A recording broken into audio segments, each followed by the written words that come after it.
In this video, I'm gonna connect WooCommerce with Make.com. So first, open a new scenario. And here, what I need is WooCommerce module. I'm gonna click on it, or you can search. Here you can choose whatever you need. For example, I'm gonna choose search for an order and click on it.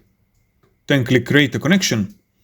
And here you can rename it. Next thing that you're gonna need is to enter your website URL. And next thing what you're gonna need is consumer key and consumer secret.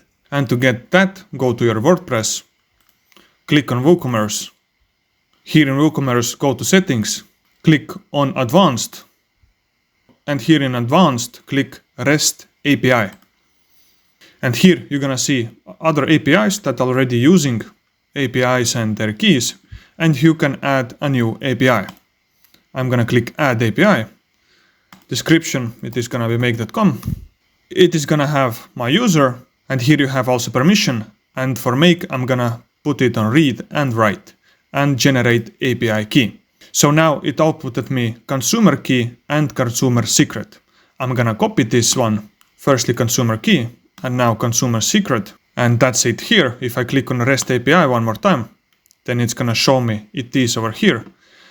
If I forget it, I can click view or edit, or if needed, later delete it. And now in the make.com, I'm gonna click save. And now it connected your WooCommerce with make.com. And in my upcoming videos, I'm gonna use these WooCommerce modules to build the scenarios that are helpful for e-commerce. But for now, have a beautiful day.